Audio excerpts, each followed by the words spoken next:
As promised now, the next installment in our life checklist, again at the insistence of my boss, very positively renamed from my less appealing original title.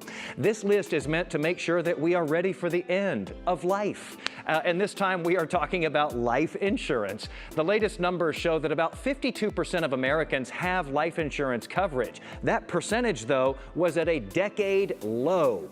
First, how do you even know if you need coverage? There are some different opinions on that. Generally, though, it's recommended for parents or grandparents with dependents, as well as stay-at-home parents or spouses, breadwinners, small business owners, and for anyone who worries about leaving debt or funeral expenses to their heirs. Now, looking at all of that, and then looking at that again, it seems like we may have a lot of people who are not insured who may need to be. So let's discuss some amounts, again using the latest stats. The average policy taken out is about $178,000.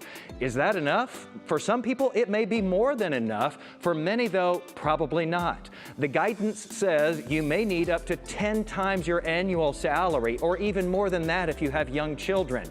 But as with everything, cost is a huge consideration. Let's look at some costs for $500,000 in coverage. They are all over the place depending on if you are male or female, smoker or non-smoker, younger or older, healthy or not so healthy. It also depends on the type of life insurance, though. Is it a less expensive term policy where you usually pay the same monthly premium and have coverage for a set time like 10, 20, or 30 years, and then it expires with no benefit if you're still living?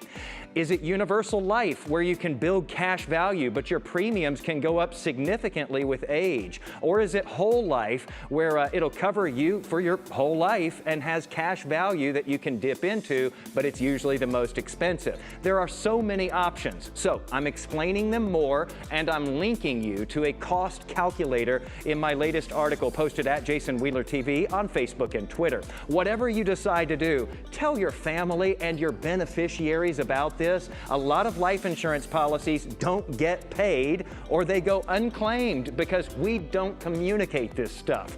So coming up tomorrow on Daybreak, we're going to get into that and how you can search for a lost loved one's lost policy.